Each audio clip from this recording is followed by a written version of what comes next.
Question number तीसरा देखिए, एक बेलन की ऊंचाई 28 सेंटीमीटर और वृत्ताकार आधार की त्रिज्या 14 सेंटीमीटर है। इस बेलन के आधार और शीर्ष दोनों ओर से 2.5 सेंटीमीटर छोड़कर वक्र पृष्ठ को पेंट करना है। यदि प्रति वर्ग सेंटीमीटर पेंट कराने का खर्च 0.05 रुपया है, तो इस बेलन को पेंट कराने का खर्च ज्ञात कीजिए। तो देखिए इस तरह से इसका चित्र बनाएंगे।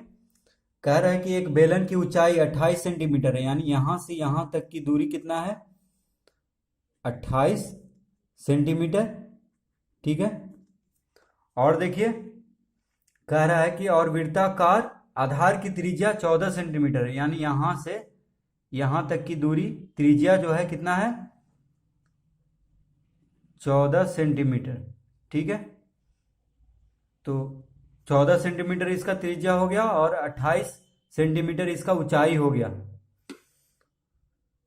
इस बेलन के आधार और शीर्ष दोनों ओर से 2.5 सेंटीमीटर छोड़कर वक्र पृष्ठ को पेंट करना है। तो देखिए 2.5 सेंटीमीटर छोड़ के, यानी मान लीजिए यहां तक छोड़ के पेंट करना है और नीचे से भी यहां तक, तो दोनों मिला के यानी 5 सेंटीमीटर हो गया। 2.5 सेंटीमीटर ऊपर और 2.5 सेंटीमीटर नीचे, तो कितना हो गया, 5 सेंटीमीटर। तो 28 में से 5 घटाएंगे तो कितना आएगा, 23 सेंटीमीटर, यानी ऊंचाई हो गया 23 सेंटीमीटर जहां तक पेंट करना है, और त्रिज्या हो गया 14 सेंटीमीटर। ठीक है। तो देखिए वक्र पृष्ठ, तो इसको वक्र पृष्ठ को ही पेंट करना है इतना, यानी जितना इसका वक्र पृष्ठ है, यानी जितना गोल जैसा है उसी को पेंट करना है। आधार और ऊपर भी नहीं पेंट करना है। ठीक है। तो देखिए इसका हम वक्र पृष्ठ का फॉर्मूला लगाएंगे और इसका क्षेत्रफल निकाल देंगे। ठीक है, वक्र पृष्ठ का। और फिर जब निकल जाएगा तो उसको 0.05 रुपया से गुना कर देंगे, तो इस बेलन का पेंट कराने का खर्च निकल जाएगा। ठीक है। तो देखिए इसको लिखेंगे हम। तो देखिए हम लिखेंगे बेलन की ऊंचाई कितना दिया हुआ है, 28 सेंटीमीटर। बेलन की त्रिज्या कितना दिया हुआ है, 14 सेंटीमीटर। तो लिखेंगे जहां तक पेंट करना है वहां तक का ऊंचाई कितना हो जाएगा, 28 माइनस, अब देखिए शीर्ष और आधार दोनों ओर से 2.5 सेंटीमीटर, यानी 2.5 सेंटीमीटर, 2.5 सेंटीमीटर छोड़ करके पेंट करना है। तो 28 से हम 2.5 प्लस 2.5 घटा देंगे तो देखिए कितना आएगा, यानी 28 माइनस 5, 2.5 कितना होता है, 5 सेंटीमीटर। तो कितना हो जाएगा देखिए 23 सेंटीमीटर, यानी पेंट करना है जहां तक की ऊंचाई हो गया 23 सेंटीमीटर। ठीक है। तो अब हम वक्र पृष्ठ का फॉर्मूला यहां पे लिखेंगे। तो देखिए वक्र पृष्ठ का क्षेत्रफल होता है 2πr/h। तो देखिए 2 गुना पाई का मान होता है 22/7। ठीक है। पाई का मान कितना होता है, 22/7। ये कांस्टेंट है, यानी कभी बदलता नहीं है इसका मान 22/7, हमेशा इसको याद कर लेना है। तो r मतलब होता है त्रिज्या, तो 2πr/h, r कितना हो गया 14 और ऊंचाई कितना हो गया 23। तो देखिए इसको हम निकाल लेंगे तो वर्ग सेंटीमीटर में आंसर आएगा, क्योंकि सब सेंटीमीटर में ही है। 14 सेंटीमीटर, 23 सेंटीमीटर। तो देखिए 7 दूनी 14 कट गया। तो देखिए 22 दूनी 44, 44 दूनी 88, 88 गुना 23 करेंगे तो आ जाएगा देखिए 2024 वर्ग सेंटीमीटर। तो देखिए पेंट कराने का खर्च कितना हो जाएगा कुल। ठीक है, पेंट कराने का खर्च कितना हो जाएगा, देखिए 2024 गुना 1 प्रति वर्ग सेंटीमीटर पेंट कराने का खर्च है 0.05। तो 2024 वर्ग सेंटीमीटर का हो जाएगा 2024 गुना 0.05। ठीक है, रुपया, क्योंकि देखिए रुपया में है तो ये भी रुपया में ही आएगा इसका आंसर। 1 वर्ग सेंटीमीटर का है 0.05।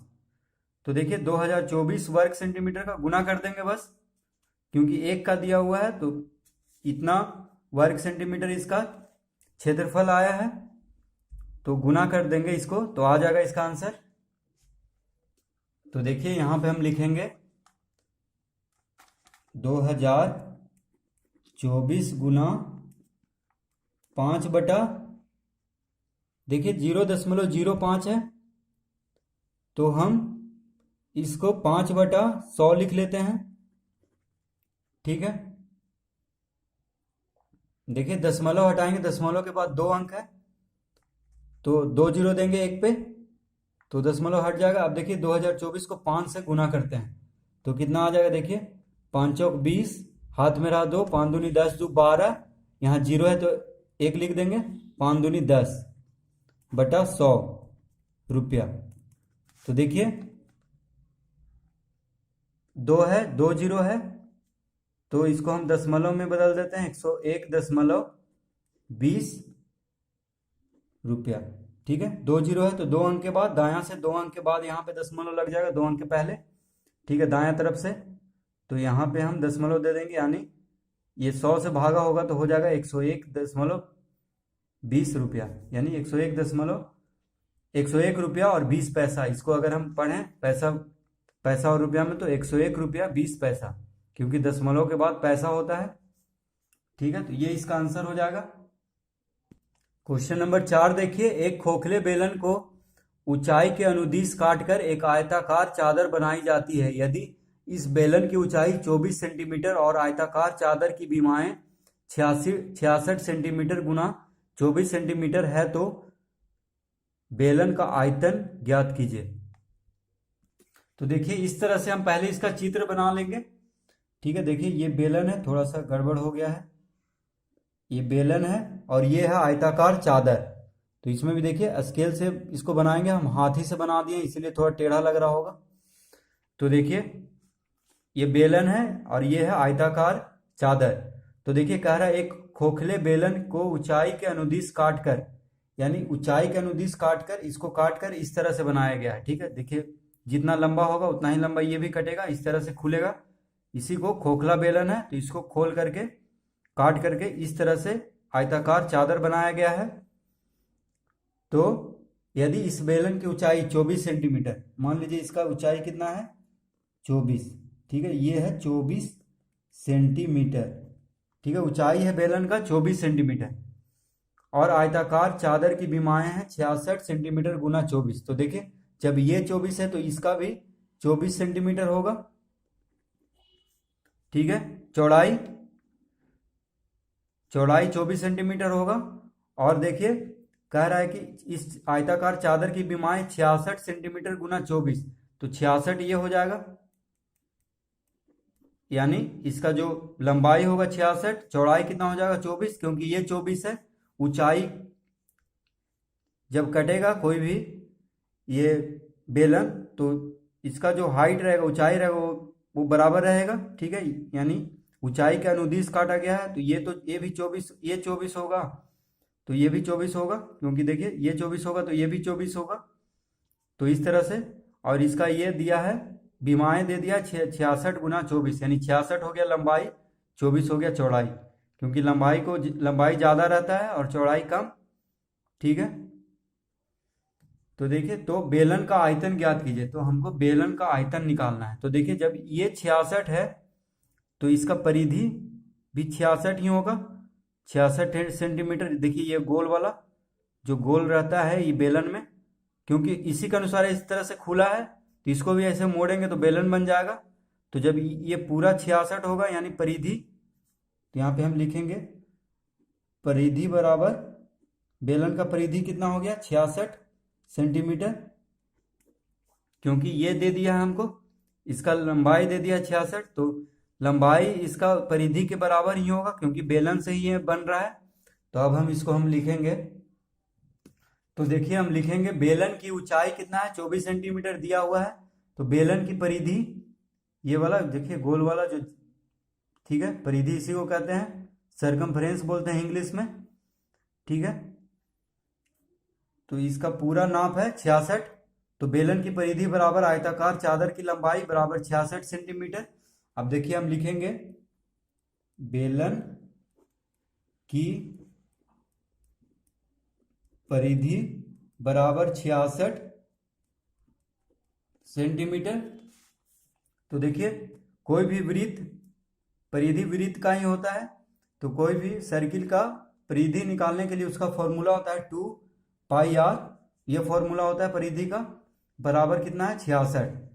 तो देखिए 2 × 22/7 गुना r बराबर 66। देखिए पाई बराबर 22/7 मान होता है, इसको याद कर लेना है, हमेशा यही रहता है पाई बराबर मान। तो देखिए r बराबर कितना हो जाएगा, यानी त्रिज्या बराबर 66 गुना 7/22 गुना 2। देखिए 7 भागा में है तो गुना में हो जाएगा, बायां से दायां तरफ जाके, और 2 × 22 r के साथ गुना में है तो इधर आके भागा में हो जाएगा 2 × 22। ठीक है, तो देखिए 22 तिया 66, तो कितना आ गया, r बराबर 7 तिया 21/2 सेंटीमीटर। यानी त्रिज्या निकल गया, बेलन का त्रिज्या निकल गया 21/2 सेंटीमीटर, और बेलन की ऊंचाई दिया हुआ है 24 सेंटीमीटर। तो अब हम बेलन का आयतन निकाल लेंगे, आयतन का फॉर्मूला लगा के, बेलन का आयतन का सूत्र लगा के। ठीक है, क्योंकि त्रिज्या हमारा निकल गया, r मतलब रेडियस होता है, रेडियस का हिंदी होता है त्रिज्या। तो त्रिज्या जब निकल गया और ऊंचाई दिया हुआ है तो हम इसका आयतन निकाल देंगे जो पूछ रहा है। तो देखिए बेलन की त्रिज्या कितना आ गया 21/2 सेंटीमीटर, और बेलन की ऊंचाई कितना है 24 सेंटीमीटर। ठीक है, तो बेलन का आयतन का फॉर्मूला होता है πr²h। तो पाई कितना हो गया 22/7 गुना r² यानी त्रिज्या, तो 21/2 गुना 21/2 त्रिज्या। देखिए r² है तो 2 बार गुना करेंगे, r का घात 2 है यानी त्रिज्या का घात 2, तो त्रिज्या को 2 बार गुना करेंगे। ऊंचाई कितना है 24, तो यहां पे हम लिख देंगे।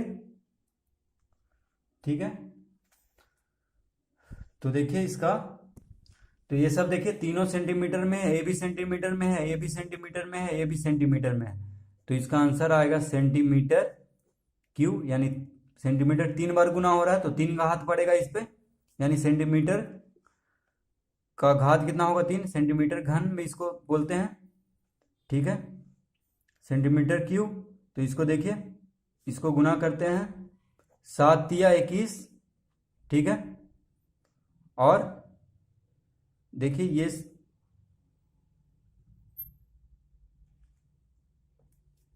ये सेंटीमीटर पे घात 3 है, इसको हम नहीं काटेंगे उधर। ठीक है, तो 2 से देखिए 24 कितना बार में कट गया, 12 बार में। ठीक है, अब देखिए 2 से 12 6 बार में। अब देखिए नीचे सब खत्म हो गया है, तो गुना करेंगे, 22 तिया 66, 66 छक हो गया 376, माफ कीजिएगा 66 छक 396 होता है, तो 396 गुना 21 करेंगे तो आ जाएगा 8316। तो यहाँ पे लिखेंगे 8316 सेंटीमीटर पे घात 3।